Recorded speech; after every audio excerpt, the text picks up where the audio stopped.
1000 টাকাতে যদি মাংসই কিনা ফেলাই তাহলে চাল ডাল ঘর ভাড়া আর কত কিছু থাকে, তাহলে কি দিয়ে বসে? আপনার কাছে টাকা না থাকলে ভাই লাঞ্চের টাইম জানতো গন্ডগোল করে। স্যার আপনারা কি কিছু নেবেন, খাবেন কিছু? খাবার কি আছে দেখছেন স্যার? চাচা কলা কত করে? 10 টাকা কম না? মারাত্মক আইডিয়া। 10 টাকার দোকান, বিস্কিট তো 5 টাকা করে না? যাই নেন সবই 10 টাকা। কাচ্চি আছে, তেহারি আছে, মোরগ পোলাও আছে, চিকেন বিরিয়ানি আছে, সাদা ভাত আছে, পোয়াল মাছ, ইলিশ মাছ, রুই মাছ, চিতল মাছ, সরপুটি মাছ, চিংড়ি মাছ, হাঁস, কবিতর, কোয়েল পাখি।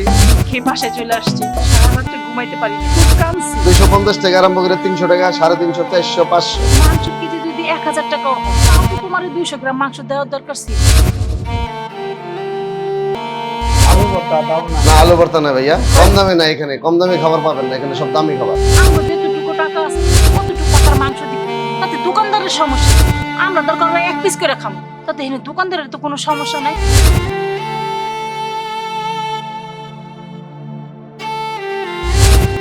না না না, বাইরেন বাইরেন ভাই, অন্য দোকানে যান, গেঞ্জাম করেন না লাঞ্চের সময়। 200 টাকা নিয়ে গেছি। অন্যান্য হোটেলে তো সব থাকে ভাই। বেড়ার হোটেলে এখানে পাইবেন না, আপনি জানতো জান। আমরা তো গরিব মানুষ, 200 টাকাই তো আমাদের কাছে অনেক।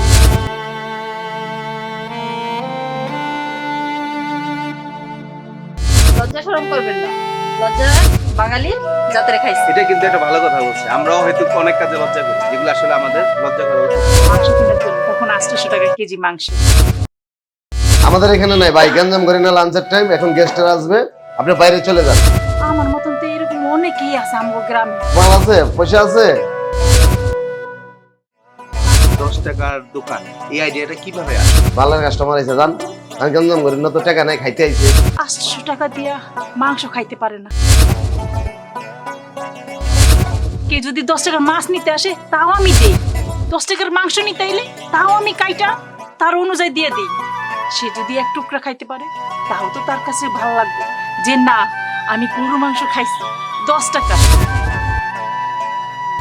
কিন্তু 200 টাকার মাংস আমার দিই, মাংস তো দেয়ই নেই, আরো বরঞ্চ অনেক অপমানই করছে।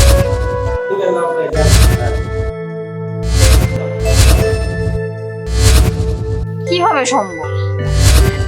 আমার ছোট ছেলে ভার্সিটিতে লেখাপড়া করে, আমার এই দোকান দিয়া আমার ছেলের আমি ভার্সিটিতে পড়াশোনা করে। মাই গড, এই 10 টাকার পণ্য বিক্রি করে আপনি আপনার এত মাথায় ধরতেছে না। আসলে স্যার অসম্ভব একটা আইডিয়া। আপনি আরেকটু ঠান্ডা মাথায় চিন্তা করেন।